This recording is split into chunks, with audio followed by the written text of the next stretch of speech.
তোমার দ্বারা যেটা অসম্ভব আমার আল্লাহর দ্বারা সেটা সম্ভব। জীবনে কল্পনাও করা যাবে না এটা কেমনে হয়, আল্লাহ এটা এমনিই হয়।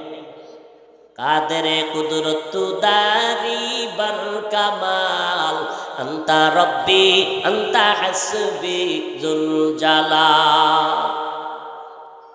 বাচ্চার মা কয় কারে সালাম দিল? ইনি হলো দো জাহানের সরদার, রহমতের নবী। কেমনে চিনেছো? কথার পেছনে এক ফেরেশতা দাঁড়াইয়া আমাকে সব অক্ষর অক্ষর শুনায় দিল, বুঝায় দিল, সালাম শিখায় দিল, দিলাম। এটা বান্দার মেমোরিতে কখনো ঢুকবে না, অসম্ভব অসম্ভব অসম্ভব। আল্লাহ বলে আমি মাওলার কুদরতে মুহূর্তেই সব সম্ভব। এটা তোমার বিশ্বাস হইতে একটু চিন্তা করতে হইব না? তাই ইউসুফ নবীর ঘটনা দেখো।